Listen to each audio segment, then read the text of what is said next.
कल जिस तरीके से संसद भवन की सिक्योरिटी को चकमा दे करके युवक संसद भवन के अंदर पहुंचे स्मोक स्टिक लेकर के, उसके बाद से ही संसद भवन की सुरक्षा को बढ़ा दिया गया है। वहीं अगर बात की जाए जो पूर्व सांसद हैं उनके पीए के भी पासेस को रद्द कर दिया गया है। ऐसे में अब जो लड़का था, एक युवक लखनऊ का रहने वाला था, लखनऊ के मानक नगर का, उसके परिवार को भी पुलिस ने हिरासत में ले लिया है और उनसे जांच पड़ताल की जा रही है। अगर बात की जाए सागर शर्मा की, जो कि लखनऊ का निवासी बताया जा रहा था, वो 3 महीने पहले ही बेंगलोर से वापस लौटा था और लखनऊ में ई रिक्शा चला रहा था।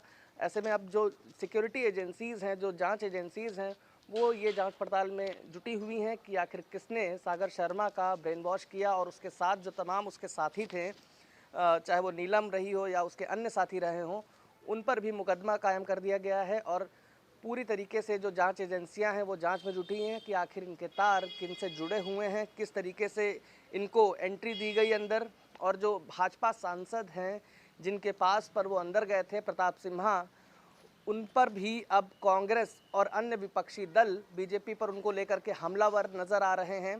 संसद भवन में सत्र दोबारा से शुरू है, चल रहा है। वहीं कांग्रेस हो या अन्य अपोजिशन पार्टियां, वो भाजपा पर हमलावर हैं और ये मांग कर रही हैं कि इस पर पूरी बहस हो और संसद में खुद प्रधानमंत्री नरेंद्र मोदी और गृह मंत्री अमित शाह इस पर जवाब दें कि आखिर संसद सुरक्षा में इतनी बड़ी चूक किस तरीके से हुई। बहरहाल बड़ा मामला है कि जिस तरीके से 22 साल पहले 13 दिसंबर को कुछ आतंकी संसद भवन में घुस गए थे, 5 आतंकी, और उन्होंने ताबड़तोड़ फायरिंग करना शुरू किया था जिसमें 9 लोगों की मौत हुई थी। उन्हीं की शोक सभा का आयोजन किया जा रहा था, ये श्रद्धांजलि दी जा रही थी, जिसके बाद करीब 1 बजे के आसपास 2 युवक दिरशक दीर्घा से कूदते हैं संसद भवन में, जहां पर सांसद बैठे हुए हैं और नारेबाजी करने लगते हैं। शुरुआती जांच की अगर बात की जाए तो शुरुआती जांच में ये सभी युवक प्रोटेस्टर बताए जा रहे हैं, प्रोटेस्ट के लिए आए थे, जो हिंदुस्तान जिंदाबाद के नारे लगा रहे थे और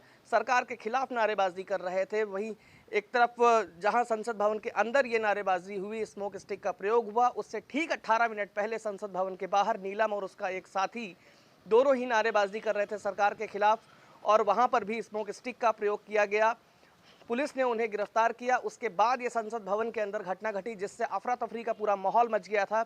वहीं सांसदों ने हिम्मत दिखाते हुए युवकों को पकड़ा और उनकी पिटाई भी की और उसके बाद काफ़ी मशक्क़त के बाद जो संसद में सिक्योरिटी है वो उन सांसदों से उस युवकों को, दोनों युवकों को लेकर के वापस चली गई।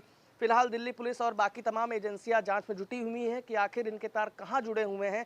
वहीं अगर राजधानी लखनऊ के रहने वाले सागर शर्मा की बात की जाए तो उसके परिजनों को मानक नगर पुलिस ने गिरफ्तार कर लिया है और पूछताछ में जुटी हुई है। अब ऐसे में देखने वाली बात होगी कि जिस तरीके से बीजेपी सांसद प्रताप सिम्हा के पास पर ये युवक अंदर गए थे, आखिर उन पर क्या कार्रवाई की जाती है। वहीं संसद सुरक्षा में इतनी बड़ी चूक, क्योंकि ट्रिपल लेयर सिक्योरिटी बताई जाती है नए संसद भवन की, और अचूक जो सिक्योरिटी थी उसका हवाला भी दिया जा रहा था, लेकिन जिस तरीके से 13 दिसंबर को यानी कल ये घटना घटी, इससे संसद सुरक्षा में पूरी तरीके से सवालिया निशान खड़े होते हैं। आखिर सरकार और जो जांच एजेंसियां हैं वो किस तरीके से जांच करती हैं, ये एक बड़ा सवाल है।